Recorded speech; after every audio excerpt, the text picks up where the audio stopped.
a lot of, thank you, we've received a lot of nice calls, a lot of great letters. You know, people have been really responsive. So it's been going very well. Okay, let me, now you've got this so you can follow with me with this, all right? And let us continue into the labyrinth where last week we looked, and if you look on the page number 7 of the handout, we look at the 12 cranial nerves. And remember, the reason we looked at that is that one of the things in the Ark of the Testimony, and you'll have to go with me, that we placed the Ark of the Testimony in the brain. And one of the things that is in the Ark, so that it is in your brain, is Aaron's rod that budded. Okay? Now, Aaron's rod that budded. If you remember in the Bible, Aaron threw down his rod and it became a serpent. And then the magicians threw down theirs and his swallowed theirs. In other words, it was the truth. In other words, it's not a manufactured religion. It's not some kind of a thing that's somebody's idea. This was the real thing. And so what's being said here is when we throw down dependence on the rod or the spine, which is ourself, we then become or awaken this serpent, which is the kundalini, and then this was placed actually in the Ark of the Testimony, which means it's in the brain. Now, if you remember, if you look at page 7, you see you have 12 cranial nerves in the brain. And the rod will send signals, or the spine will send signals to each of those 12 nerves and will receive signals from each of those 12 nerves. Okay, and that's in the Ark of the Testimony. That's in the brain. And if you look on page 133 in the Bible, or if you look in the book of Numbers, in Numbers chapter 17, Numbers chapter 17, and if we look at verse 2, speak to the children of Israel. Take every one of them a rod according to the house of their father. Well, if you see, you have 12 cranial nerves in your brain. And there are 12 houses in the zodiac. And so each of these is taken to the house of their fathers. Of all their princes, according to the house of their fathers, 12 rods. Do you see that? 12 rods. And now if you look here, you'll see the listing of the 12 cranial nerves. So the 12 rods, the 12 cranial nerves, are the attachment to the brain. You know, and that's why then this rod would be a symbol. This rod is contained in the Ark of the Testimony, which we previously have placed in the brain. Okay? Now, if you look, Numbers chapter 17, look at verse 3. And one rod shall be the head of the house of the Father, okay, in the tabernacle of witness. And now look at verse 8. And it came to pass that on the morrow Moses went into the tabernacle. Remember, we're talking about the brain. And behold, the rod of Aaron for the house of Levi was budded, brought forth buds and blue blossoms, and yielded almonds. Okay? That budding rod that yields almonds is in the brain. We have to attach it in some way to the brain. Now, if we take the word almond and we look up the word in Stedman's dictionary, almond oil, okay? The word that we'll find in Stedman's dictionary is that it is a fixed oil from sweet almonds containing amygdalin. The point that I'm looking at here is why did this rod, which is the symbol of the spine, which then electrically comes into this kundalini, why did it bud almond? Why did it give forth almonds? Why is it in the Bible? Why is it important? When I look in Stedman's medical dictionary, it says to me that the almond oil contains amygdalin, A-M-Y-G-D-A-L-I-N. Okay? Where did I put this? Okay, all right, fine. Now, when I then go to look up Amygdalin in Stedman's, it says a glucose present in almonds. All right, so we know that. Then it says Amygdala.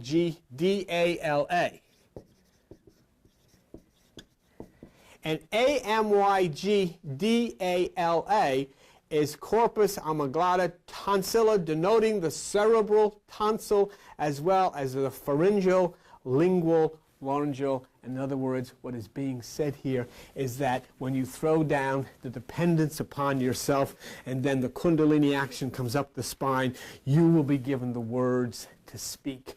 You will understand, and the things that you say will be from God. The reason that the almonds budded is because the almonds signify the speech, the mouth, the larynx. The voice then will come out of the soul, the voice will come out, will be the voice of God. All right?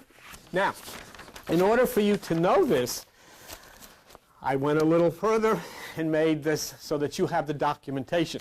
I don't want you going out to people and saying, you know, I got almonds in my throat so that God, I can speak, so that I know what I'm talking about.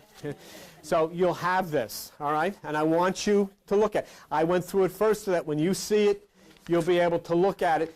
And you realize then that there's a purpose for this rod to give forth almonds when the Stedman's Medical Dictionary was related to the word amygdala, which relates to the lingual, laryngeal, which is the mouth and the throat and the speech.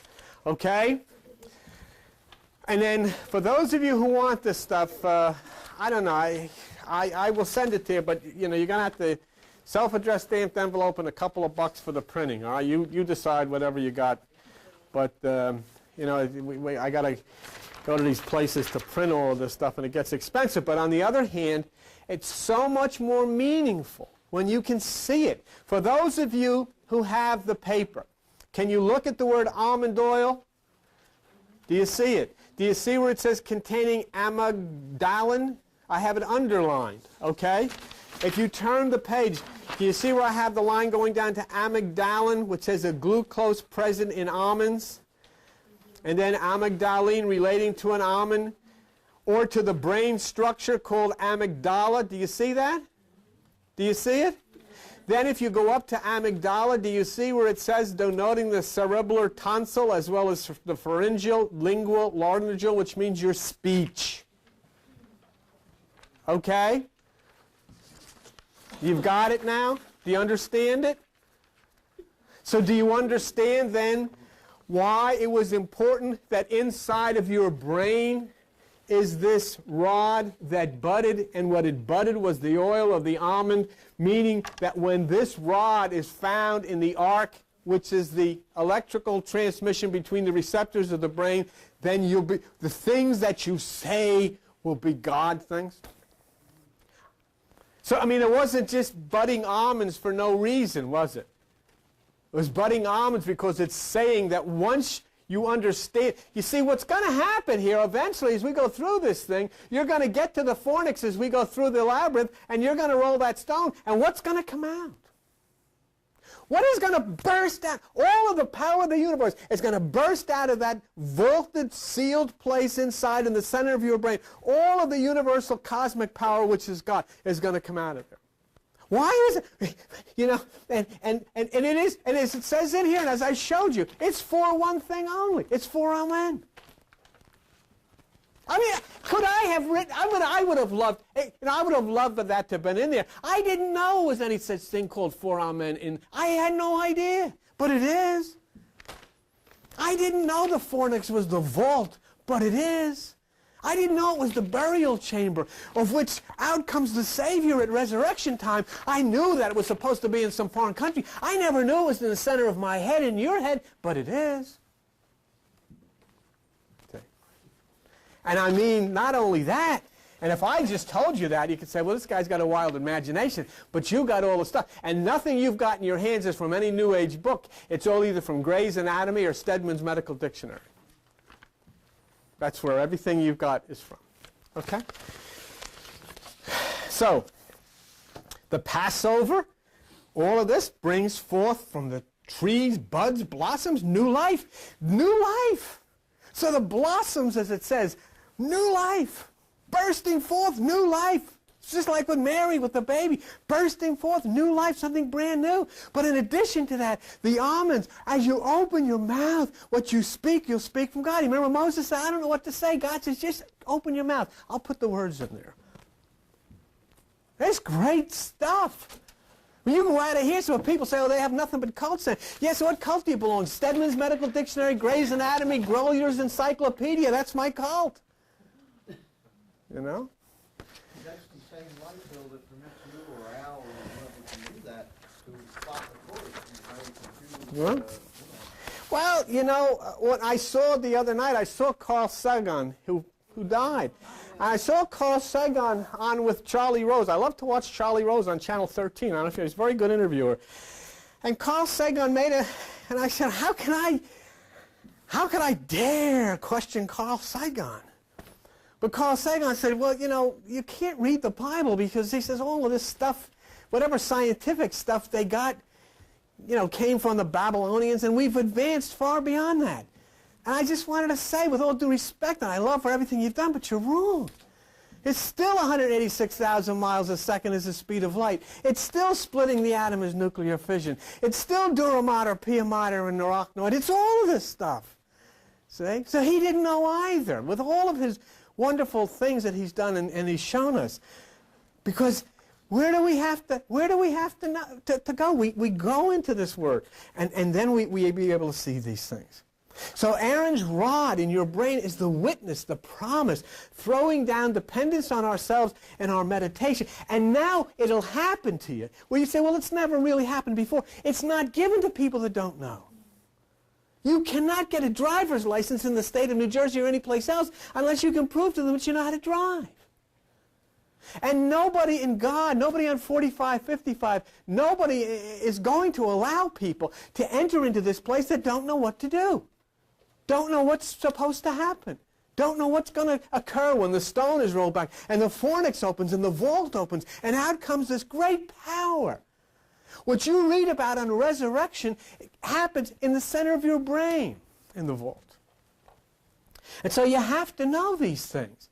That's why people are going to church and they say they want all of this stuff. New Age people, oh, I want this Kundalini. They haven't a clue, haven't any idea where this stuff comes from. So you brought forth manna electrically. Galactose. Galactose is brain sugar. In your brain is galactose. It's milky sugar. It's a milky white substance of sugar. It is the milk and honey of the Bible. And just like you have the 12 cranial nerves, which you see on page 7, you know there are 12 signs of the zodiac. And just like the milky substance is in your brain, which is the brain sugar, you live in a cosmos in which the milky substance in the universe above you is the Milky Way. It's your galaxy. So as it is within, so it is without. Everything is there for you. And so not only do you bring forth the food, you bring forth the manna, which the electricity bring forth, but you bring forth water to quench your thirst in the desert. And the thirst in the desert is the confusion of people. It's like, gee, you know, I don't understand. I don't know. I can't figure any of these things out. That same rod, that same spine, that same energy within you. Look what happens. Go to page 136 of the Bible, and in the book of Numbers, Numbers chapter 20. And you know what makes me so happy about this, Albert? You know, and I know you as a scientist, and we can send people out of this room with this type of documentation in their hands. You know what I'm saying? Nobody's ever said, and I've always told you, and if ever I misled, like one time I was saying things about the sun moving, Mike came up here, and Mike Roscoe, and he said, well, you know, we better clarify that about the sun moving, and we did. We got right on it. We correct the course on this thing so there's no misunderstanding. I don't want anybody ever going out of here and getting caught with somebody saying, well, you're wrong about that. If it's not in, if we can't document it through some kind of an independent scientific source, then we're not going to say it. And, you know, I think we have so far. I mean, you know, it's pretty interesting stuff. Okay, so if you look in Numbers chapter 20, and here's the next thing. In Numbers chapter 20, here is verse 8, and God speaking to Moses saying, take the rod, get everybody together, Aaron and all of this stuff, and speak before, you see the rock before their eyes? The rock before their eyes is the pineal gland. It's the pineal stone. It's the stone that the builders rejected. It's a small, conical, pine-shaped cone. That's the rock before their eyes. And what do? You touch the rock with the rod. In other words, it is the energy from the spine that goes up and touches that, and the water flows, which means the truth, the understanding. It's just like, well, you're sitting here. Just think. Just think. You say, well, gee, I don't know if I've made any progress. Think of what you know. Think of what you got in your hand in those pages that I gave you.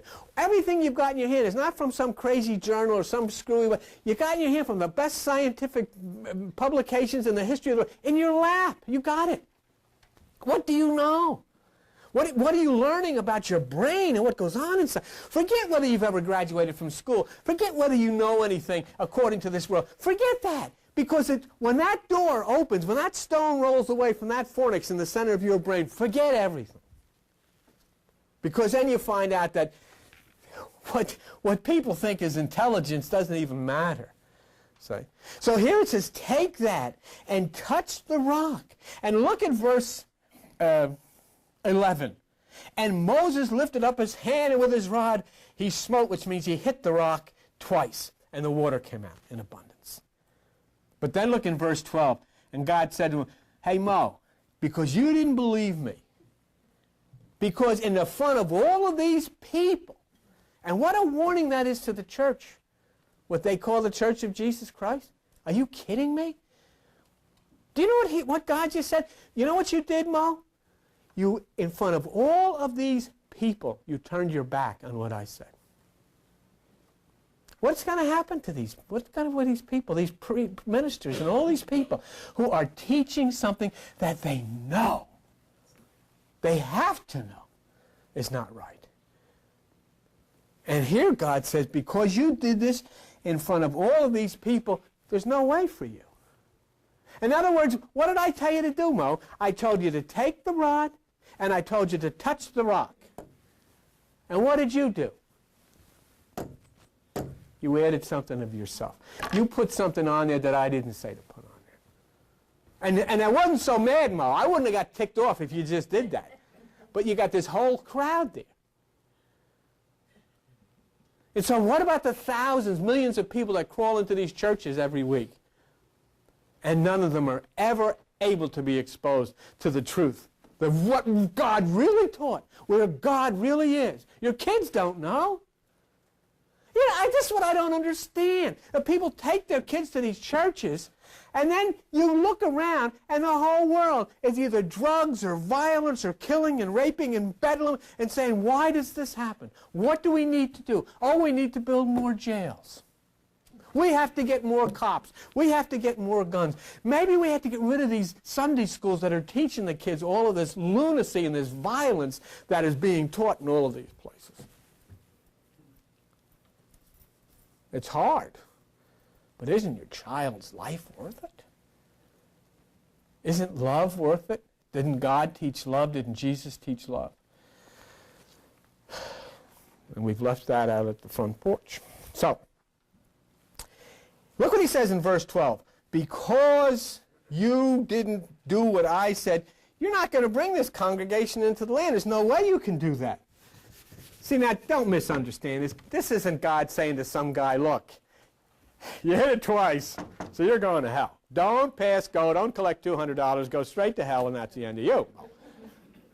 That's not what it means. What it just said is, folks sitting here, Bill, everybody here, if you add anything of yourself, you're never going to go into the land that I've made for you, which is the right hemisphere of the brain, where all of this happens. It is the... as we'll get into Stedman's and all, wait till you see when we really get into the labyrinth, the things and how they fall, and we go from one ventricle to the other ventricle, and one thalamus, and all of these. Hey, you know what the word thalamus means? It's the bride chamber. It's a Greek word that means the chamber. It's the chamber where the solar, amen, flows from the solar plexus. And in the Bible it says the son is a bridegroom coming out of his chamber. So it says, if you add anything, you're not going to make it to the right side. Nothing to be afraid of. But the point is, there's no way to get to the right side if you add anything, see? Now, how do we know that what he's talking about here, that you shall not bring the congregation into the land which I have given them? Well, how do we know then that this promised land is the right hemisphere? Well, we've got to, now we got to go and we got to make sure that that's the right hemisphere, is the place. Okay? This is north, this is south, this is east, and that's west. That's the way the thing goes. I want you to look on page 2 of the Bible. On page 2 of the Bible in the book of Genesis, in Genesis chapter 2, Genesis chapter 2, verse 8, and the Lord God planted a garden. This is the holy place. This is the promised land. And where was it? It was eastward in Eden. It was to the right side. Why put in there eastward in Eden? It was eastward in Eden. In other words, it is the right side, see? And then take a look at page 505 in the book of Psalms. In Psalm chapter 80. And I think we have, the second scripture will pretty much document that what we're talking about here is correct. Psalm chapter 80. And look at, we're talking about the vineyard, the place where the wine flows, the place where the grapes flow, and all of this stuff. It says in verse 15, and the vineyard which your right hand has planted, and the branch that you made strong for yourself. The vineyard that your right hand has planted. Eastward, to the right side. And there was a fellow named Jesus that said, if you want to find, cast your net to the right side. Okay? And what about the branch? I gave you this handout this morning. Okay?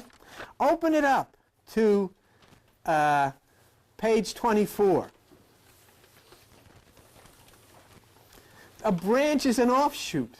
In anatomy, one of the primary divisions of a nerve or blood vessel. Okay? So it's all part of your body, of you.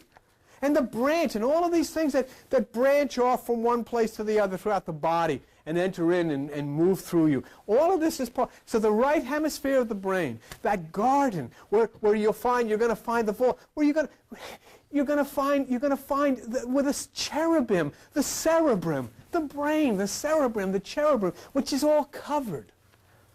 Look, you know what I want to show you?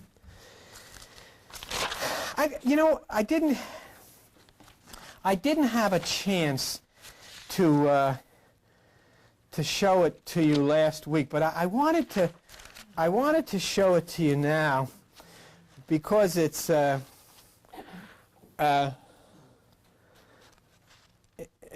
see. Let me look for just a minute at 1 Kings 6. I think it's there.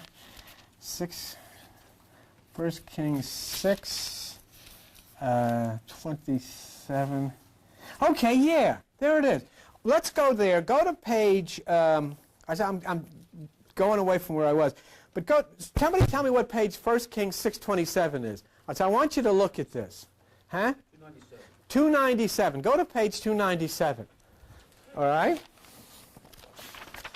Page 297. Okay. And then, somebody told me the other day, it's just like we need more time for this stuff. But anyhow, page 297. Now, also on 1 Kings chapter 6, verse 27. You there? Now, I want you to open to page 10 in the handout I gave you. All right? There's the brain and the fornix and everything in the center. And he set the cherubims, that's the cerebrum, within the inner house. And they stretched forth the wings of the cherubim, so that the wing of one touched the one wall, you see the side, and the wing of the other touched the other wall, and their wings touched one another in the midst of the house? Can you see it? The cherubim. The cherubim. And I wanted you just to look at that. And the last item, if you'll turn to page 981 in the book of Hebrews, the last item that Paul or Apollonius says in Hebrews chapter 9 and verse 4, the last item that's in the Ark of the Testimony in the brain, you have the manna, and we know that's the galactose, which is the brain sugar. And you have the rod, which we know is the energy through the spine that buds into the almond, which is for speech. And then you have the commandments, which is the last one, Hebrews chapter 9, verse 4. And he says, and the last thing that is in the Ark of the Covenant is the tables of the covenant. And I did a whole study on the metaphysical meaning of the Ten Commandments. And I would suggest that you look at that, because this is the thing for spiritual direction. So these are the things that are part of the Ark of the Testimony in your brain. Galactose, yes, it's there. Almond, we looked, yes, it's there. The understanding of how these things work metaphysically, the rules, yes, it's there. The cerebrum, the most holy place. The understanding, the enlightenment where you can see and you can speak. The right side, the 90%, the cerebrum. And remember that the word cerebrum, which is your brain, that word cera means to cover. To cover. If we look at Hebrews chapter 9, where you write right there in verse 5, and over it the cherubims of glory shadowing the mercy seat. But this is interesting. This is interesting because he says, of which we cannot now speak particularly. He couldn't, but we can. We can speak very particularly about it now. I mean, if Paul, or whoever wrote this, Apollonius, was to talk about atomic energy, he would also have to say, of which we cannot speak particularly. But we can now. Of quantum, it wasn't 1890, they couldn't speak particularly of it, but we can now. So all of these things, because of the evolution of the brain and the evolution of the age, we can speak of these things now. So the cherubim of glory covering the mercy seat. And once again, when we look at that word, which is your brain, and you have that on the very first page of that handout I gave you, that word C-E-R-E means to cover. Okay? And on page 68 in Exodus chapter 25, let's just look at it. So, you know, some of you weren't here before. But C-E-R-E, which is the cerebrum, which is your brain, C-E-R-E on the very first page of the handout I gave you shows you that C-E-R-E means to cover. And here's Exodus chapter 25. And in Exodus chapter 25 and verse 20, and the cherubims shall stretch forth their wings on high, covering the mercy seat with their wings. Okay. Covering the mercy seat with their wings. The right side, the 90%, the unseen. It's covered with the wings. It is covered within you because you use the 10%, the active, physical, intellectual dynamic of the left side, the physical side, the part that I operate with is seen. But that right side where all of this metaphysical, all of this mystical stuff goes on, where this God stuff goes on, where even Carl Jung said God is located, is the unseen. The vineyard on the right side, the garden eastward, covered by the cherubim. And this is very, very important. Look, you just take a look at this. Do you remember we showed it a minute ago? And it talked about one wing stretches out to one wall, and the other wing stretches out to the other wall. Huh? And in the center is the fornix, and in the center is the pineal gland, right? So can you see the two wings stretched out on both sides? Okay, if you look at that and see the two wings stretched out on both sides, then go back into the Bible, go to page 239. And in page 239, you look at a book called 1 Samuel, okay? And now look at it again. Do you have it in front of you? Page 10, the brain. You see the two wings stretched out? And you see all that stuff in the center where the fornix and the pineal gland is? And it says in 1 Samuel chapter 4, verse 4, and the people of the elders hath the Lord smitten, blah, blah, let us fetch the ark of the covenant out of Shiloh, that when it comes it may save us. So the people in verse 4 went from thence to the ark of the covenant of the Lord of hosts, which dwells between the cherubim, which dwells at the center of the cherubim. Do you see it? Does it say he dwells between the wings of the cherubim? If cherubim and cherubim are the same, do you see the wings on the page in front of you? And do you see what's in the center there? And he says that's where he dwells. And that's where the fornix is. That's where the vault is. That's where the cave is. That's the burial place of the Christ. That's the birthplace of the Christ. Folks, forget about your reading of the baby born in a manger. The manger, if you look back in the fornix, is in the center of your brain. Why did he have to be born here in that very little place in the center? Because there's no room in the inn. It's too busy. We're too busy here with all of this stuff. So the birth has to take place there. The fornix, it's the place of the bridegroom. It's the place of the intercourse with the Pia Mater, where the child is born in the fornix. And it is the root of a word that you know where the intercourse is not with the Holy Mother. It's the root of the word, and you can look it in your dictionary, of the word fornication. And the fornix is for the bride and for the bridegroom. And you're the bride. And it's yours. Good. So, this is the holiest place, beyond the veil, beyond the arachnoid. So the manna, the rod, the law of the body and the universe are within the most holy right side, and the mercy seat, beyond any possible touch or sight. Remember something, and this is the important part, because you go to a lot of this New Age stuff. And let me tell you again, I don't care if you're Joni or Joan, or if you're Ethel, or if you're Cindy, or Dave, or Charles, or whoever you are, get something real clear. You can never see the inside of the fornix. All you have to do to make the stone roll away is be still. The fornix is not for you. The fornix is not for me. The fornix is for a man.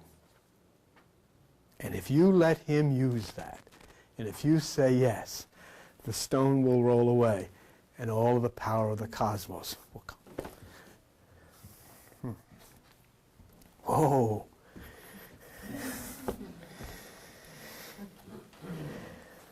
Now, your brain,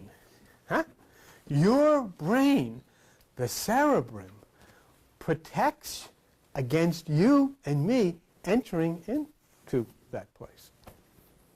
That little tunnel for Amen is for only Amen. You and I cannot get in there. Yeah, the cerebrum. The brain is structured so that we can't get in there. That's right. Go to page 3 in the Bible. And in page 3 of the Bible, in chapter 3 of Genesis, look at verse 24. Myth, but it's telling you an anatomically correct point. So he drove out the man, and he placed at the east of the Garden of Eden, at the right side, folks, what? Cherubims. The cerebrum was so constructed, the flaming sword, which is the fourth level of consciousness, the fire, for what? Right? To keep you and me and everybody else that think we were going to take the kingdom by force out. All that we were ever asked to do was touch it. Not bring any of our Hindu, Christian, Muslim, or Buddhist gobbledygook. Just touch it. And if you think that you can learn how to do it by a New Age book or a religious book, remember the cerebrum is so constructed that it will not allow you or anybody else to get in there. the Krishna, that power of the solar energy, is all that can move through there. The right hemisphere of the brain is off limits to the activities of the intellect. You cannot even learn about it. Now, cherubims covering it with the flaming sword, the fourth level of consciousness. Cherubims covering it with their wings. They stand there. I mean, this is myth. I mean, you know, this is all electrical energy. But I'm trying to explain what goes on inside of the cherubim. Something is standing, protecting something. Do you remember?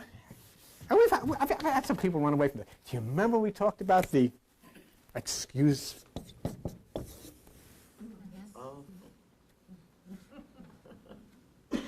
And do you remember what Ezekiel said this UFO was?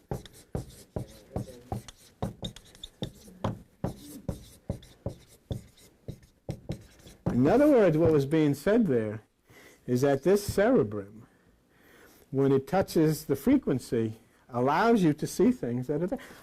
And somebody writes to me and says, well, you know, you say there's nothing as angels. These are just arcs of electrical angles. No. There's a misunderstanding. The angle which causes the arc of the receptor of the brain opens you to a frequency where you see these people. There are no such things as angels. They're people.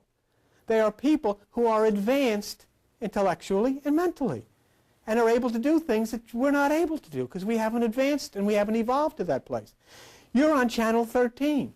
These things that you call angels that are people may be on channel 77. You cannot get onto channel 77 unless you flip the switch. Try it on your television. Sit there on channel 13 and pray that you can see channel 70. You can't. What do you have to do? You have to flip the switch. You push the switch. And what happens when you push the switch? Oh, there's Larry King.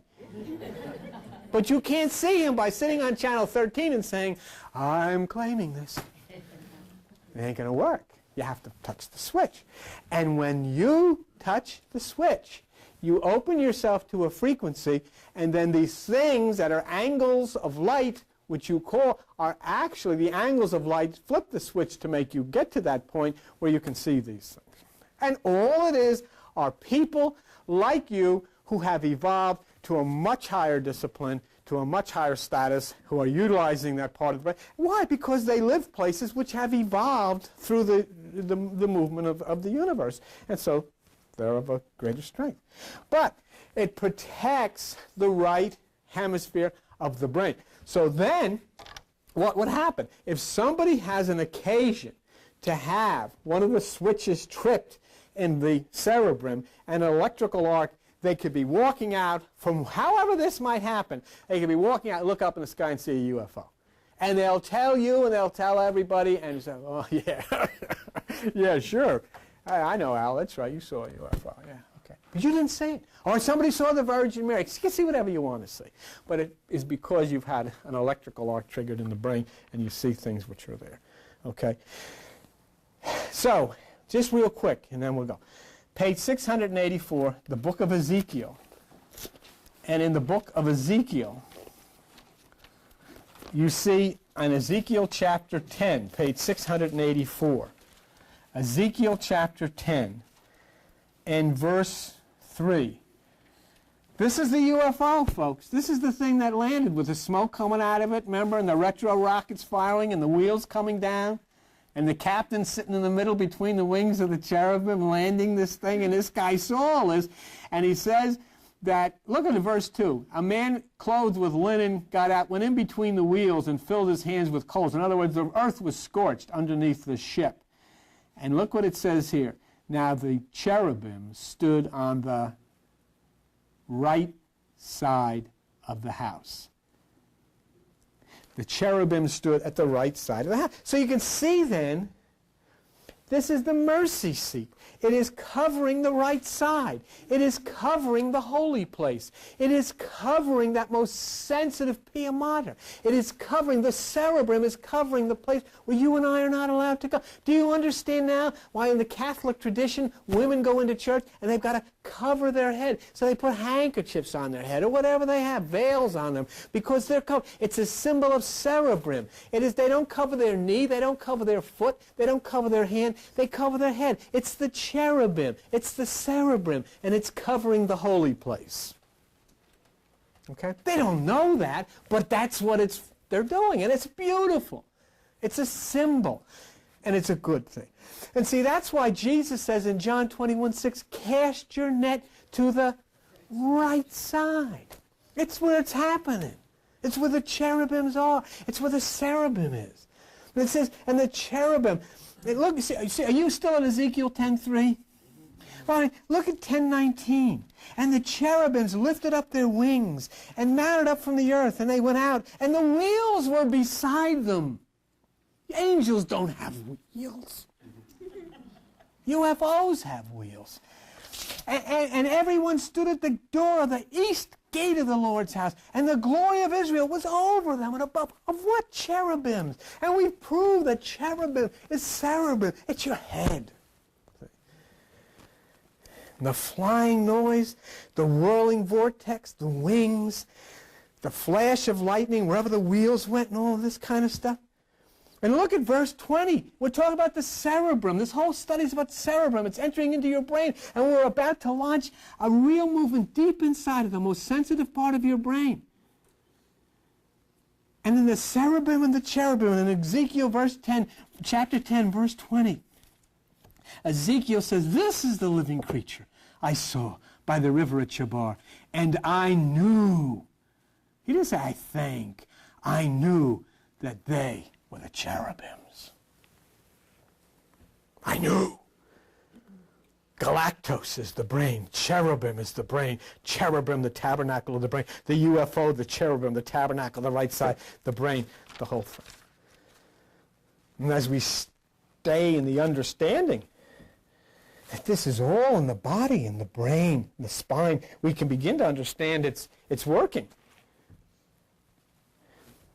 We're going to look at two real quick things, and then we're all going to go to Donahue. Okay? Real quick. Now you can start to understand the rod, the seven seals, the right side. Look at page 1005. 1005. Revelation chapter 5. And next week we'll start really to get in deep into the brain, and we'll start twisting through dark tunnels and winding stairs and strange hallways. And then we'll come to the place. And you'll only look at it, but you'll understand. Chapter 5, and I saw in the right hand, the right side, of him who sat on the throne, the cerebrum, the arch, a book, the book of life, written within me, and on the back side, the rod, the spine, sealed with the seven seals. The seven centers. The temple, the tabernacle, and remember, dura mater, hard mother, the outer, pia mater, tender mother, the inner holy place, arachnoid, the veil or the curtain separating the two. Exactly as the Bible has described it, it is the. But what is not so well known, and this is where we'll wrap it today, is that pia mater, dura mater, and arachnoid is not confined to the brain. If you will turn to page 8, okay? You'll see the membranes of the cord. That's the spinal cord. You see? the arachnoid is a delicate membrane made up of closely arranged interlacing bundles of connective tissues. And look at the next line. The pia mater of the cord is exposed on the removal of the arachnoid. Do you see what he's saying? If they operate and they lift away the curtain, they'll see tender mother. Surgically, anatomically. But what God is saying is enter in the Christ and the arachnoid will be lifted and the tender mother will then open her breast to you and you will be fed from the breast of tender mother the milk of the gods. Now, this is the point I wanted to make. Okay? Go down to the second where it says structure. The pia mater of the cord is less vascular in structure, but thicker and denser than the pia mater of the brain, with which it is continuous. Do you see that? In other words, you do not have a spine and a brain.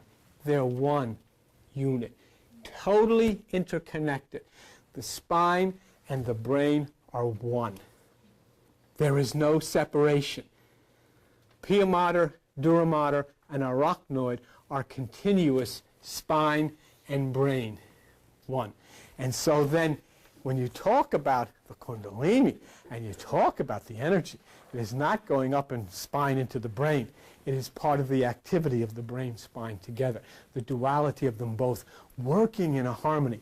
And that's why you bring up all of this from the bottom up through these deep labyrinths into the place of the vault where the stone then, by this energy, is rolled away at the dawning of your life and the springtime of your soul.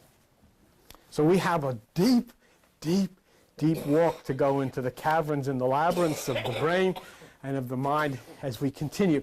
And I think as we get there, the things that we will find together will be so outrageous and so amazing to you that I hope that you will not, I always feel bad because I want to say, I'm trying to get people to come here. I'm really not. I want you to turn every corner of every hallway and every dark lane with me until we get to that point. Because I'll tell you, and I'm not telling you this, but I'm telling you the fact. When we get there, you're going to meet somebody I told you about a long time ago. Do you remember when you come up and took the card with the symbol? Guess who's standing by the vault? Okay, we'll see you.